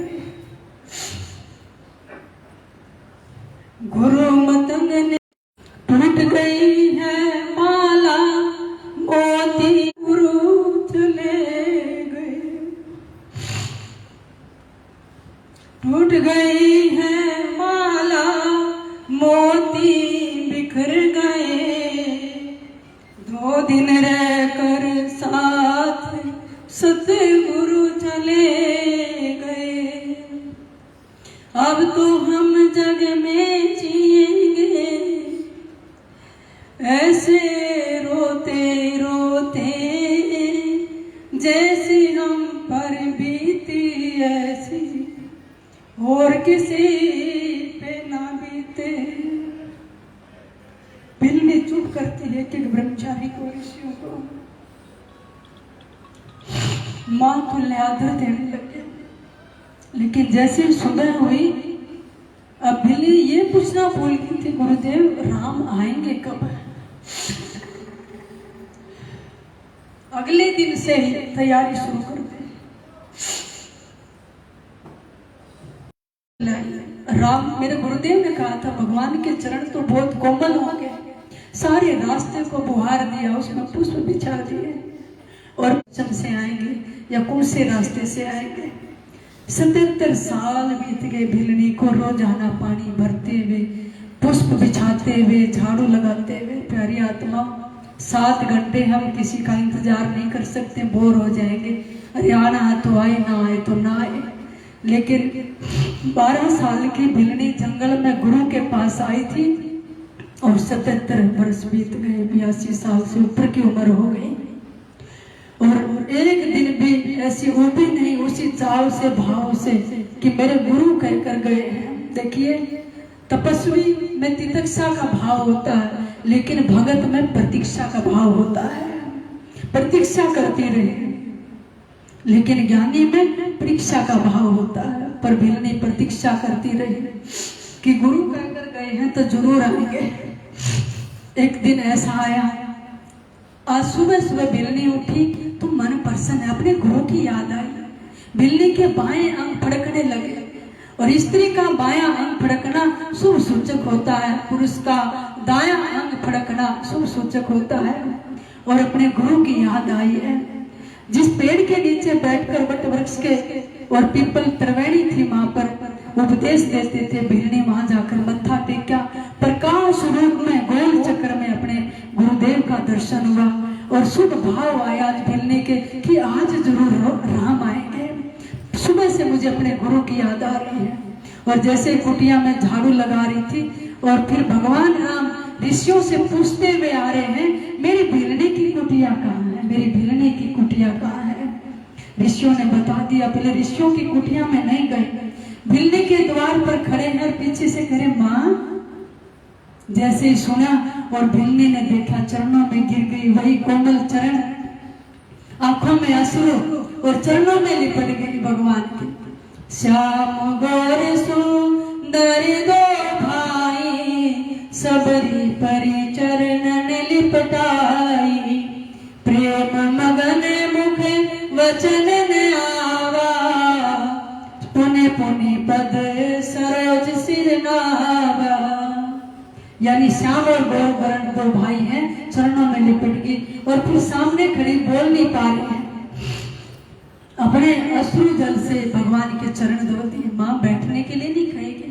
फिर भगवान को बिठाया, अपने पल्लू से जमीन साफ करती है और फिर खट्टी बेर तोड़कर लाई भगवान को, वो खिला रही। भगवान झूठे बेर खा रहे हैं क्योंकि परमात्मा तो प्रेम के वश में है। सबसे ऊंची प्रेम सगाई, सबसे ऊंची, सब गाइए भाव से। प्रेम सगाई, झूठे फल शिवरी के खाए, बहुविध स्वाद बताई। सबसे ऊंची प्रेम सगाई, प्रेम के बस अर्जुन रथ को भूल गए ठकुराई।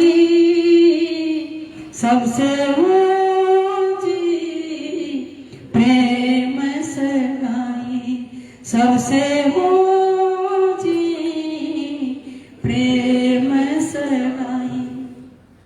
एक सगाई आपके माता पिता करते हैं जो पंच भौतिक नश्वर शरीर के साथ संबंध जोड़ देते हैं, लेकिन वो सताई रिश्ता नहीं होता है।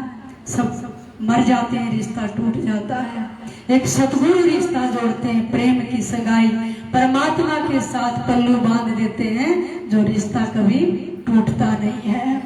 मीरा को यही तो कहा था उसकी सास ननंद ने, गोरा जी के मंदिर में ले गई कि यहाँ पर सुहाग का आशीर्वाद मिलेगा और तेरे पति की दीर्घायु होगी, तो सिर झुका, पूजा कर।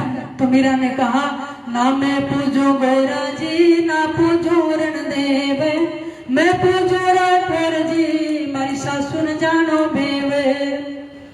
कहते हैं ऐसे वर को क्या वरूं जो जामे और मर जाए, वर वरिये गोपाल जी मारो चुड़लो मरे हो जाए। ऐसे वर को क्या वरूं जिसके मरने पर चूड़ियां तोड़ी जाती हैं और विधवा हो जाती है। मैं तो ऐसा वर पाना चाहती हूँ जो अमर हो जाए। तो वो परमात्मा के साथ हमारा संबंध जोड़ते, गुरु सगाई करते हैं। सगाई का मतलब है उसकी अरेंजमेंट कर देते हैं परमात्मा के साथ। फिर कहने लगी, प्रभु मैं तो अधम नारी हूँ और मैं कुछ जानती नहीं, कैसे स्तुति करूँ आपकी। अधम ते अधम अधम अति नारी, तिन में अति मंद अधारी। कह रघुपति सुने बामनी बाता, मानो एक भक्ति करनाता। प्रभु मैं तो अधम से भी अधम, उससे भी अधम नारी हूँ, पापों से भरी हुई हूँ और मुझे स्वीकार करो प्रभु। भगवान कहने लगे, सुन भामनी, हे सुंदरी, हे माता, हे बहन, तू सुन, मानो एक भक्ति कर नाता। मैं तो एक भक्ति का नाता देखता हूँ, जात पात कुल धर्म को नहीं देखता हूँ। तेरे अंदर भक्ति है परमात्मा की, सुन बैठ के दिलने। कहने लगे, मैं तेरे को नवता भक्ति का उपदेश देता हूँ। तो वहां भगवान ने वनवास तपस्वी वेश जो धारण किया था, प्रथम उपदेश वनवासी हुए भगवान तो भिलनी को दिया था। नौ था भक्ति का उपदेश, कौन सा?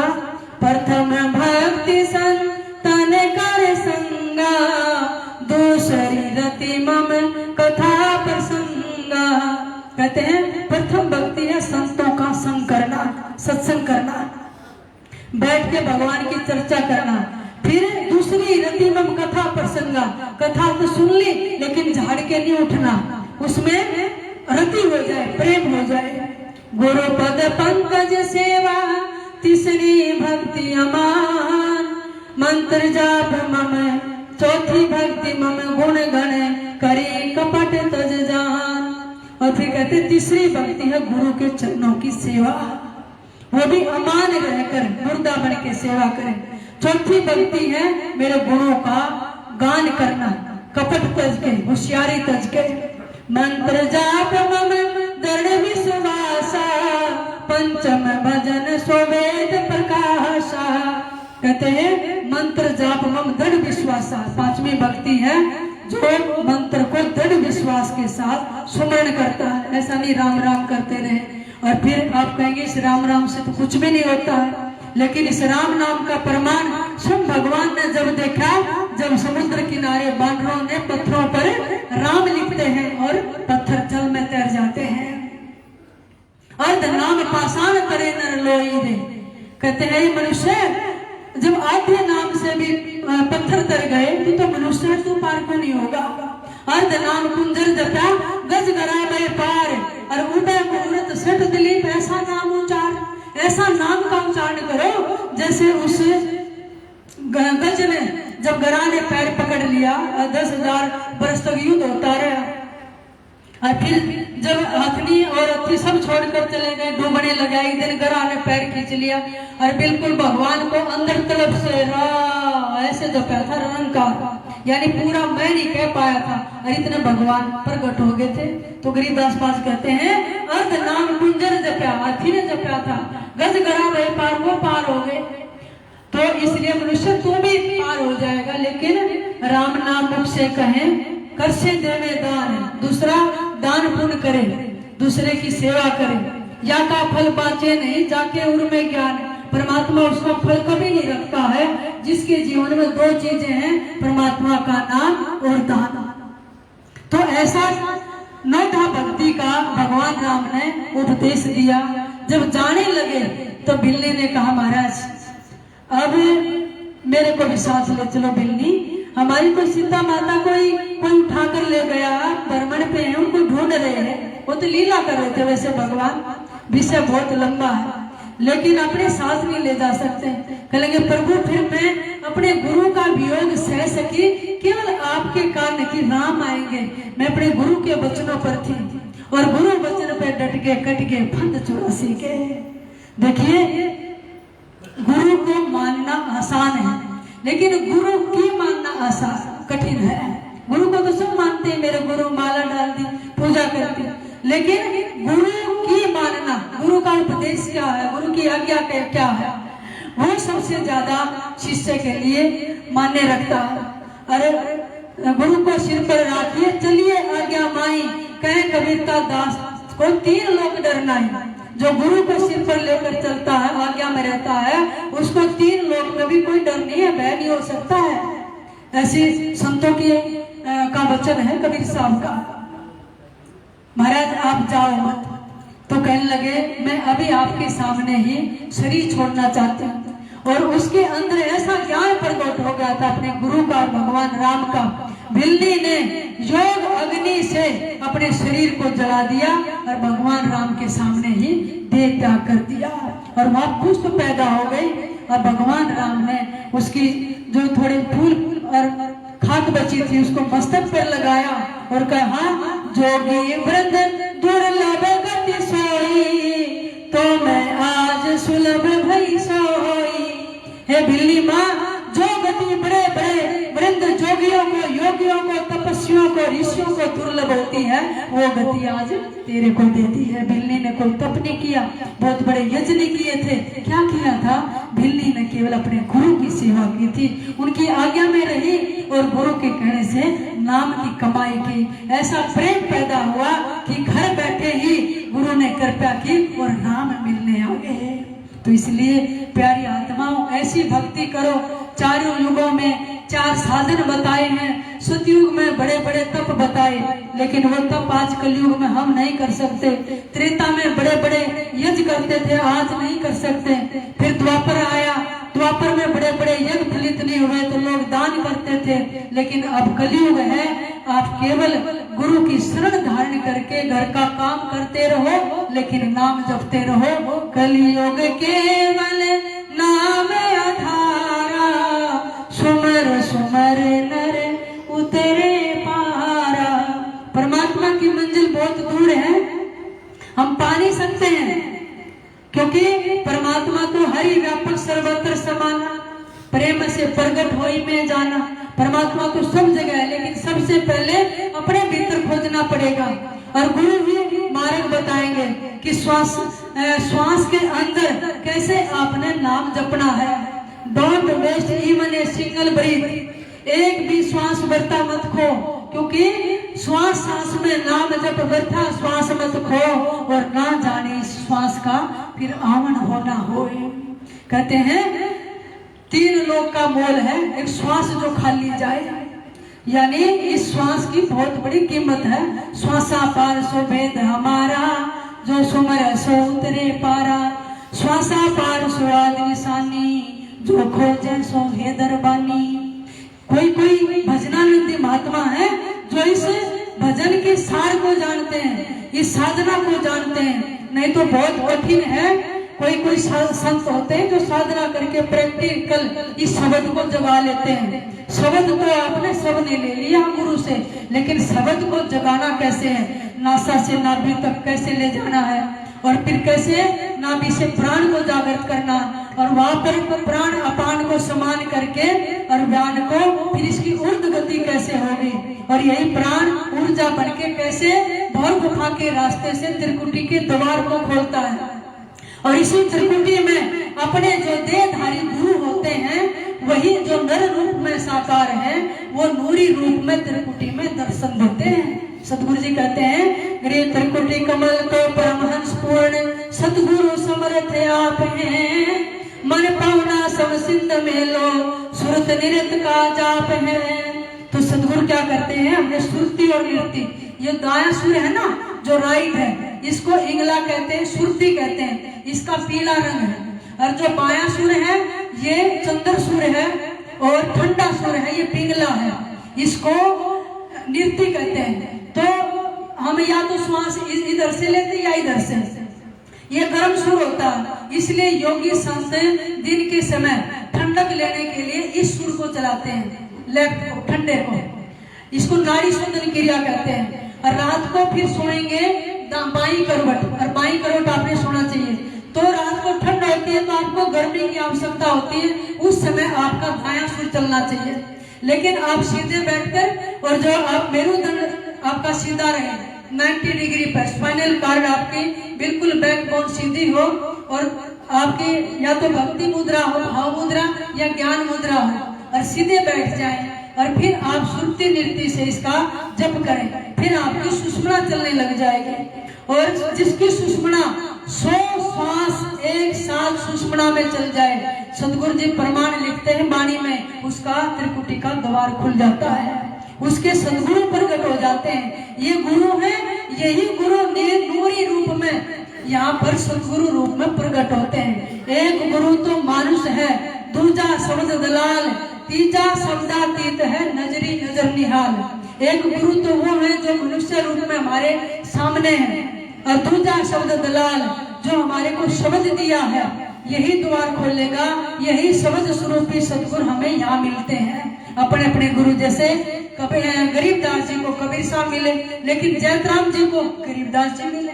उनके हमारे भीतर जो गुरु की छवि होती है उसी रूप में मिलते हैं। फिर यहीं से अपने गुरु त्रिकुटी से सहज कमल दल का परवाना देते हैं, ये मेरी हंस आत्मा है, इस द्वार तक फिर सदगुरु ही उसको सहज कमल दल आप साहेब जो फूलन मदगंध है, पूर रहा जगदीश जोगी सत समरथ निर्बंध है। फिर उसका सहस्रार खुल जाता है। लेकिन आगे बड़ी बड़ी शैल है, अनिल मार्ग है, उसके ऊपर गुमनी मार्ग है, जहाँ पर शब्द वाणी मौन हो जाती है, निशब्द अवस्था आती है। और सदगुरु गरीबदास जी महाराज कहते हैं सतलोक तक का भेद गरीबदास कबीर साहब ने धर्मदास जी को दिया है, लेकिन उससे ऊपर गुमनी मार्ग है, वहाँ की बातें नहीं कहूंगा, वहाँ पर स्टॉप हो गए हैं, क्योंकि वहाँ पर वाणी से लिपिबद्ध नहीं कर सकते, बोल कर नहीं कह सकते।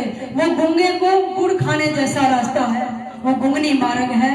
लेकिन ये मार्ग कोई विरलों को मिलता है, किसी साधक आत्मा को गुरु की कृपा से मिलता है। और मैं बड़ भागी हूँ, मुझे इस कलयुग में ऐसे गुरु की शरण मिली है। मैंने कहीं नहीं जाना पड़ा, बस पुकारा था और संतों की कृपा थी। केवल संतों में बैठकर मैं सत्संग सुनती थी और बंदी छोड़ की कृपा हुई। हमारे परिवार दिशा पंथी थे, पीछे से कबीर पंथी, गरीबदासी महात्माओं का आना जाना, और सदगुरु नेकीराम महाराज की कृपा हुई। मेरे गुरुदेव महाराज स्वयं पहाड़ों से चलकर घर पे आए और दीक्षा दे दी, और वो मार्ग बताया जो बड़े बड़े जोगी दुर्लभ को मुश्किल से साधना में मिल पाता है। और मैंने सामने ही देखा, मुझे अवसर मिला जब एक वर्ष तक मेरे गुरुदेव जी महाराज नीचे अंडरग्राउंड चले जाते हैं, जिसमें एक गिलास गाय का दूध लेते हैं या कभी दलिए का पानी लेते थे, किसी से बोलना नहीं, देखना नहीं, 24 घंटे। और फिर ऐसी ऐसी अवस्था आई, 4-5 दिन तक दूध भी रखा रहता था, केवल श्वास के सहारे और हवा का पान कर कर, पवन का पान करके गुरुदेव जी समाधि में चले जाते थे। और मैं उस खिड़की से दूध वापस उठाकर रोने लग जाती थी, पता नहीं कैसे हैं। कोई लिखा हुआ नहीं मिलता था, कोई फोन नहीं होता था, कोई चिट्ठी नहीं होती थी, लेकिन पता चलता था कि कई दिन के लिए गुरुदेव जी समाधि में चले गए। इसलिए मुझे ऐसे गुरुदेव जी की चरणों का सेवा का अवसर मिला, जब मैंने 7 बार अपनी आंखों के सामने गुरुदेव जी को अदर्शन मौन साधना में देखा। नहीं तो एक दिन एक व्यक्ति को बंद कमरे में बिठा दो और उसको अच्छे से खाने को दो, लेकिन बोलना नहीं, कोई बाह्य व्यवहार नहीं, तो उसको बैठना मुश्किल हो जाएगा। तो साधना करना बहुत कठिन होता है। तो भगवान ने, सदगुरु ने बहुत बड़ी कृपा की मुझे, और आज सबको भी आज मेरे गुरुदेव जी का दर्शन हुआ है। ऐसी त्याग तपा मूर्ति है मेरे गुरुदेव जी। मुझे लगता है अतिशोक्ति भी नहीं होगी, और मैं हृदय से आह्लादित भी हूँ। सदियों सदियों में मेरे गुरुदेव जी से गुरु इस धरती पर शायद उतरते हैं। और आपने देखा भी होगा, हम लोग जाते संतों के पास, महाराज जी घर में ये हो गया, बरकत हो जाए, नौकरी लग जाए, बीमारी ठीक हो जाए, मुकदमा जीत जाए, बेटा हो जाए, हम संसार की चीजें मांगते रहते हैं। लेकिन संत के पास जाओ, बहुत कीमती क्षण होता, सोच विचार कर जाओ कि वो दौलत आपको दे सकते हैं जिनसे परमात्मा मिल सकता है। ऐसा भेद पूछा करो, पात्र बन के बैठो, पात्र बन के बैठोगे तो संत हमारे अंदर वो उड़ेल देंगे जिनसे मालिक मिल सकता है, मालिक से भर सकते हैं। तो इसलिए संत जल्दी से अपना भेद नहीं खोलते हैं, जब तक कोई पात्र ना हो जिसमें अधीनगी हो और वो अधिकारी ना हो, तभी उस कीमती चीज को दिया जाता है। आप भजन गाते हैं ना, पूरा बिन नहीं रे समाय अमले निज नाम काजी। यहाँ बहुत अच्छी मंडली है जो भगत भजन गाते हैं। आप गाते हैं ना, पूरा बिन नहीं समाय अमल निज नाम का। आपके इतने अच्छे भजन होते हैं, मैं हृदय से बहुत गदगद हो जाती हूँ, क्योंकि वो प्रेम है आपके गाने में, भगवान के रिझाने में आप डूब कर गाते हैं। तो जब भी मैं आती हूँ सोचती हूँ बैठकर 3-4 भजन सुनो, राग सुनने चाहिए। जब राग सुनोगे ना बाहर के, तभी परमात्मा से वैराग पैदा होगा। ये राग वैराग से जोड़ देता है और वैराग ही परमात्मा से, विरह से जोड़ देता है। तो मुझे बहुत अच्छा लगता है, यहाँ इतना दिव्य वातावरण है, भक्ति के परमाणु है। यहाँ की भजन मंडली, सत्संग मंडली और यहाँ के सभी सत्संगी बुजुर्ग भाई और यहाँ की वेलफेयर समिति जो इतना सुव्यवस्थित तरीके से व्यवस्था करते हैं, आप सबका बहुत बहुत धन्यवाद। और बाहर से या गांव से आई हुई मेरी सभी प्यारी माताएं बहनें बुजुर्ग जो अपना अमूल्य समय निकाल कर शांति से बैठकर सत्संग श्रवण करती हैं।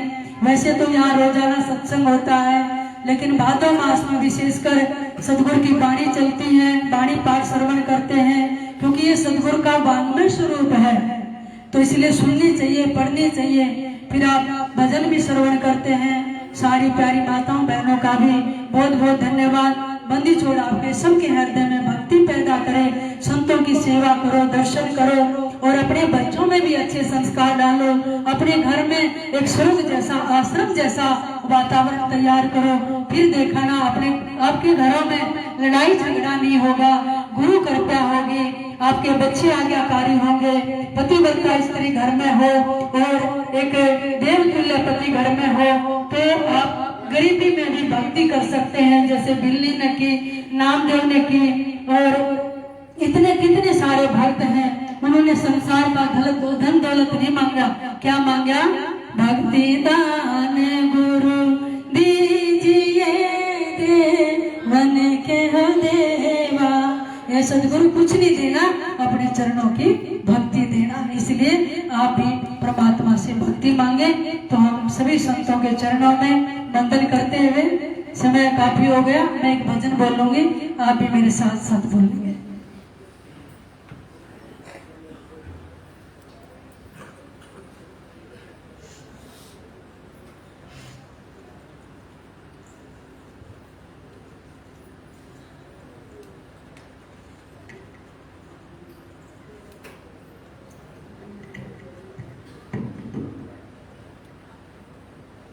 न बजिया वैद क्या देख मुझे दिल की बीमारी है। न बजिया वैद क्या देख मुझे दिल की, सभी बोलिए बहुत भाव से। न बजिया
है